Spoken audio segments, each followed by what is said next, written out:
tous pour cette nouvelle vidéo spéciale pour le magazine Bodybuilding Rules. Là, en fait, je vais vous parler de deux choses, du café et du déca, donc sous forme, on va dire, alimentaire, c'est-à-dire des cafés qu'on trouve dans le commerce. Donc là, j'utilise moi deux cafés d'origine biologique, donc pour essayer d'avoir quelque chose de moins transformé possible, on va dire.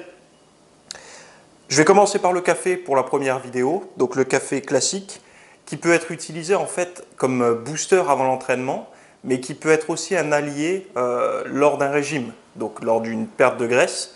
Ça peut être intéressant parce que le café, en fait, au niveau de ses propriétés, il a quelque chose de très intéressant, c'est qu'il va, lors d'une diète en fait où on est bas en calories et surtout en calories provenant des glucides, le café, quand il va être ingéré, va provoquer, en fait, va mobiliser les graisses, les faire circuler dans le sang et les utiliser sous forme d'énergie. Donc, en fait, c'est pas qu'il va, il va le faire, c'est qu'il va encourager par rapport à une situation plus normale. Quelque chose qui, par contre, provoque l'inverse quand on consomme du sucre avec, ça va accélérer la mise sous réserve du sucre qu'on va consommer. Donc, par exemple, c'est pas bon de prendre un café après un repas, c'est pas bon non plus de cumuler café plus sucre, donc c'est pas bon, vous l'aurez compris, de boire du coca. Après, au niveau de l'entraînement, ça va jouer sur plusieurs choses. Ça va jouer sur la concentration déjà d'une part, qui est assez important d'être bien concentré à l'entraînement.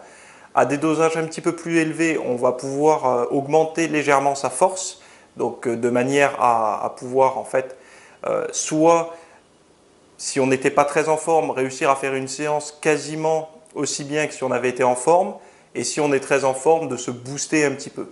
Donc il ne faut pas en abuser parce que c'est un cercle vicieux, après on a toujours envie de plus, donc on augmente les dosages.